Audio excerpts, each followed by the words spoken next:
اعوذ بالله من الشیطان الرجیم بسم الله الرحمن الرحیم. په تیر ویډیو کې ما تاسو ته ایم اس ورډ تر پیراګراف ګروپ ویلی وو، یعنی دغه ټول اپشنان ما تاسو ته تر دغه ځای درښولي وو. نو اوس راځو مخته ځو او نور اپشنان درښیم. او یوه بله ډېره ضروري خبره، ګورل ته هر اپشن شارټکټ کې لري. کله چې تاسو یو اپشن ته موس راوړئ نو د هغه اپشن شارټکټ کې تاسو درښیي چې د دغه اپشن شارټکټ کې دا ده. ګوره د کټ شارټکټ کې کنټرول ایکس ده، د کاپي شارټکټ کې کنټرول سی ده، د بولډ شارټکټ کې کنټرول بی ده، د ایټالیک شارټکټ کې کنټرول آی ده، د انډرلاین ده کنټرول یو ده. یعنی دغه هر اپشن شارټکټ کې لري. خو له ما څخه په تیر ویډیوګانو کې رسوي وې ما تاسو ته نه درښولې، لیکلي مې وې خو یې رسوي مې ولې.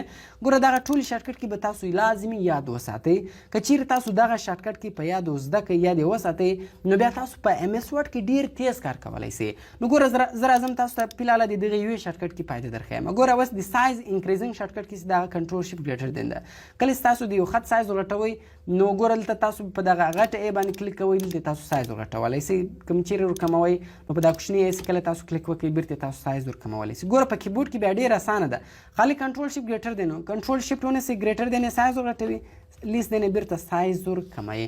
یعنی په کیبورډ کې تاسو ډېر تیز کار کولی سئ. نو دغه شارټکټ کیز به تاسو لازمي یاد وساتئ.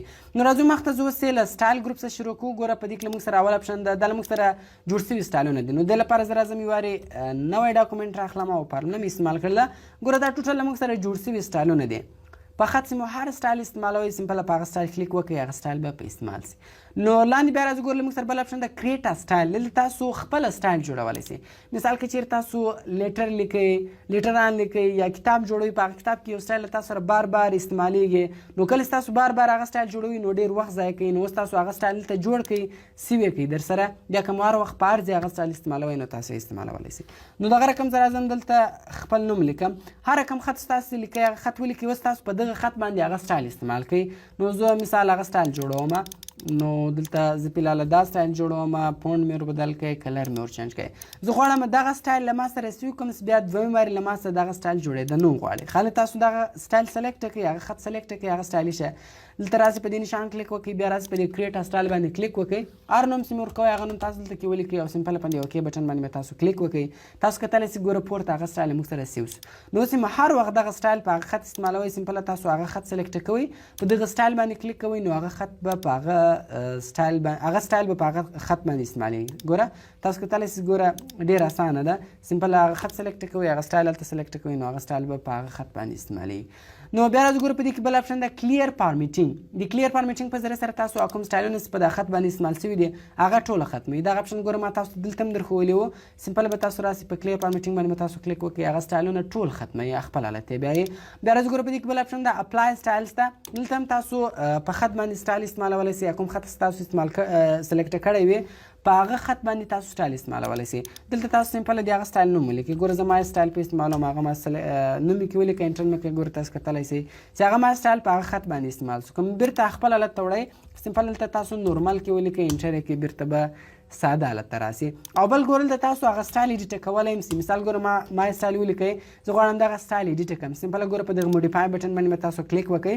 کله چې تاسو په موډیفای بټن کلیک وکړئ دلته به تاسو بیرته سټایل، سایز، کلر ملر، یعنی بیرته تاسو هغه سټایل ایډیټ کولی هم سئ. ګوره تاسو کتلی سئ ما کلر خالي ور چینج کړئ. دلته هم ایډیټ کولی سئ، یا دلته تاسو راسئ په هغه سټایل باندې رایټ کلیک وکړئ او دلته په موډیفای باندې کلیک وکړئ، نو دلته هم بیا تاسو ایډیټ کولی سئ. نو بیا راځو ګوره په دې کې دا اپشنان موږ سره اوس راځو فایند ته. د فایند په ذریعه سره تاسو یو لفظ پیدا کولی سئ. دلته مثال دلته تاسو اوس یو 100-200 پیجه ټکسټ لیکلی ده، په هغه کې اوس تاسو یو ورډز پکار ده، هغه ورډز پیدا کوئ، نو هغه تاسو دلته اوس ډېر اسانه پیدا کولی سئ. خالي به راسئ په فایند باندې به تاسو کلیک وکړئ. کله چې تاسو فایند باندې کلیک وکړئ ګوره تاسو کتلی چې موږ سره دلته نیویګیشن پینل خلاص و. دلته چې اوس هر ورډز کې پیدا کوئ، خالي تاسو هغه ورډز کې ولیکئ. ګوره تاسو کتلی سئ اوس ما ویډیو کې سرچ کړئ، ګوره ویډیو چې د هغه صرف 4 دانې دي، دلته هغه ګوره دلته موږ ته هایلایټ کړل. نو زه راځم دلته څو خط زیات کلیکم، ما دلته سل پیراګرافه کې ولیکل. نو اوس دغه رقم زه راځم، زه غواړم ویډیو کې پیدا کړم. ګوره ما ویډیو کې ولیکئ، انټر مې کړئ. ګوره دا وارې 80 دانې ورډزونه پیدا کړو، یعنی په دې 9 پیجو کې 80 دانې ویډیو ورډز لیکل شوي دي. ګوره ټول موږ ته هایلایټ کړي دي، نو موږ ته اوس اسانه باندې معلومیږي موږ چیرې ویډیو لیکلی دي. دغه رقم ګوره بیا په دې کې راځي موږ سره بل اپشن دی ایډوانس فایند. ایډوانس فایند کې بیا تاسو یو لفظ پیدا کولی سئ. ګوره فایند نیکسټ ویډیو، فایند نیکسټ، فایند نیکسټ، فایند نیکسټ، د دې د فایند او د ایډوانس فایند په مابین کې فرق دا د فایند تاسو ته ټول په یو ځای هایلایټ کوي، په یو واره درښیي، په یو واره در پیدا کوي. ایډوانس فایند بیا تاسو ته یو در پیدا کوي. ګوره فایند ایکس باندې به تاسو کلیک کوئ، هغه یو لفظ تاسو ته در پیدا کوي.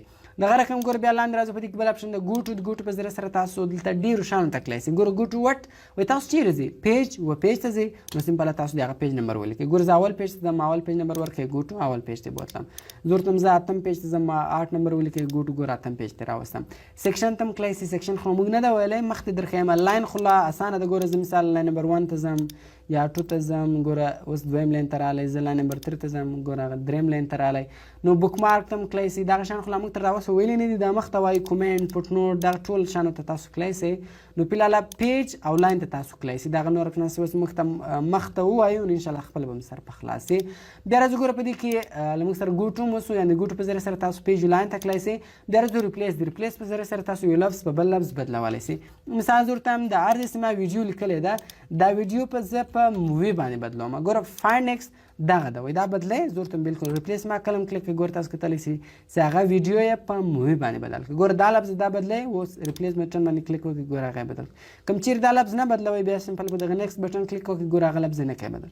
او کوم په یو وار ټوله بدلول، په ریپلیس آل باندې کلیک وکړئ، ګوره وایي آل ډن وی میډ 78 ریپلیسمنټس، یعنې موږ 78 ویډیو لفظونه راواخیستو، ورځونه مې راواخیستو، په مووي باندې مو بدل کړو. یعنې د ریپلیس په ذریعه سره تاسو یو لفظ په بل لفظ باندې بدلولی سئ. بیا راځو ګوره سلیکټ ته، سلیکټ آل په ذریعه سره تاسو ټول شیان سلیکټ کولی سئ، که آبجیکټ وي، که ټیکسټ وي، که هر شی هغه ټول سلیکټ کولی سئ. بیا په دې کې راځي سلیکټ آبجیکټ. سلیکټ آبجیکټ په ذریعه سره تاسو خالي آبجیکټ سلیکټ کولی سئ. آبجیکټ چې ته وایي اوس مثال ګوره یو تصویر یا یو شیپس تاسو راواخلئ، دا په آبجیکټ شمارل کېږي. ګوره دلته ما آبجیکټ راواخیستی، نو اوس دلته رالمه سلیکټ ته، سلیکټ آبجیکټ مې ووالی. ګوره اوس دا خط زه سلیکټ کوم، خط نه سلیکټ کېږي. اوس که زه آبجیکټ سلیکټ کوم، ګوره آبجیکټ له موږ سره سلیکټ سو، یعنې د سلیکټ آبجیکټ په ذریعه سره تاسو آبجیکټ سلیکټ کولی سئ. بیا ګوره په دې کې راځي سلیکټ آل ټیکسټ ویت سیمیلر فارمیټینګ، یعنې دلته تاسو په یو سټایل کې خطونه سلیکټ کولی سئ. اوس مثال ګوره که دلته اوس زه راځم دلته دا خط ته یو سټایل ورکوم، مثال دې ته دا ما بولډ کړئ، کلر مې ورکړئ، او دغه رقم دغه سټایل ما دلته په دې خط باندې مې استعمال کړي. زه ورته هم دا سیم سټایل والا خط زه غواړم سلیکټ کړم، که هر ځای ما لیکلی وي. په سلیکټ باندې به تاسو کلیک وکړئ، سلیکټ آل ټیکسټ ویت سیمیلر فارمیټینګ باندې به تاسو کلیک وکړئ. ګوره تاسو کتلی سئ چې هغه سیم سټایل والا خط یې سلیکټ کړئ، نو دلته تاسو سیم سټایل والا خط سلیکټ کولی سئ. بیا په دې کې اخري اپشن راځي سلیکشن پینل.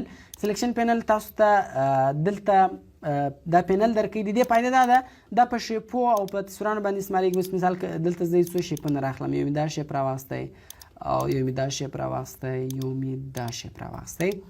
نو زه دې ته کلر هم ور چینجوم، ګوره دې ته هم دا کلر ورکړئ، او دې ته زه بل کلر ورکوم.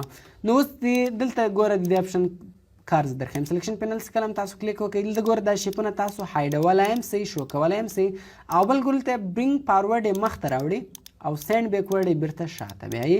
نو هایډ آل ټول پټي، شو آل بیرته ټول ښکاري. یعنې سلیکشن پینل چې د دغه په شیپو او په تصویرانو باندې استعمالېږي. نو نن له موږ سره هوم ټیب کمپلیټه سو. نو تاسو دا ویډیو د 3 وارې وګورئ، انشاءالله سر به مو په خلاص سي. نو تر بلې ویډیو ما ته راکړئ اجازت، په دعاګانو کې مې یاد ساتئ. د خدای په امان.